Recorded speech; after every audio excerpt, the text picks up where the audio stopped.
Овој настан по трет пат го организираме со поддршка на меѓународната организација за хередитарен ангиоедем, ХАИ, и со огромна помош на извршниот директор на ХАИ, Хенрик Бале Бојсен. Хередитарниот ангиоедем е болест која се манифестира со отоци на разни делови од телото. Може да биде фатална, доколку отокот се случи на грло и поради тоа треба да се земаат лекови. Во Македонија се достапни засега 2 од 6 понудени терапии во светот.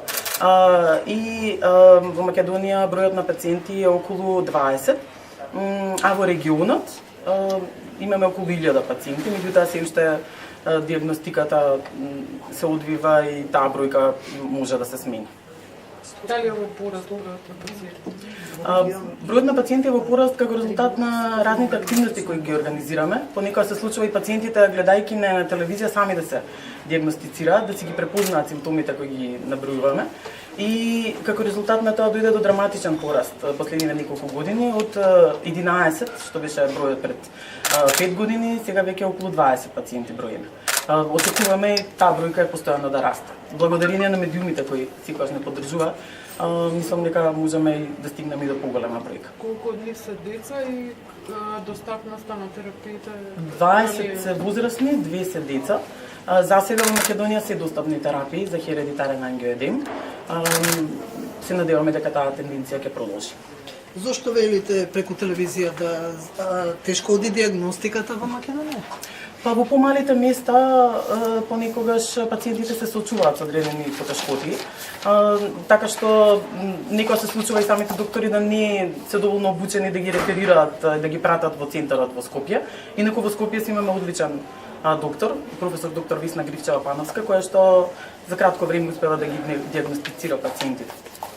We are delighted to be back in Skopje. Ова е трет пат да организираме оваа конференција за Југоисточна Европа и не е случајно тоа што по трет пат сме тука, затоа што гледаме драматични подобрувања во регионот, а тоа е особено битно заради тоа што се работи за болест која што е животозагрозувачка.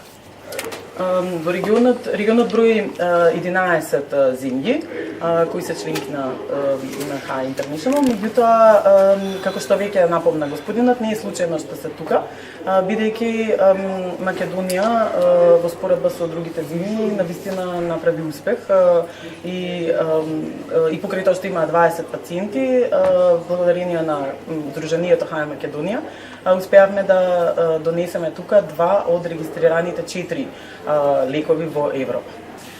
Не само што успеа да обезбедат пристап до што успеа Сдруженијето да обезбеди пристап до лекови, туку успеа да го подобри пристапот до лекови. Исто така преска заборив да напомнам дека пациентите во Македонија се дели од клиничката студија за нови терапии, нови лекови кои се развива и членовите на ХАИ International се особено горди што се повторно тука како поддршка за Сдруженијето ХАИ Македонија во нашите понатамошни активности. Иако многу напреднавме, се уште има многу работа што треба да се заврши и убедени сме дека со ХАИ Македонија ќе го обезбедиме тоа.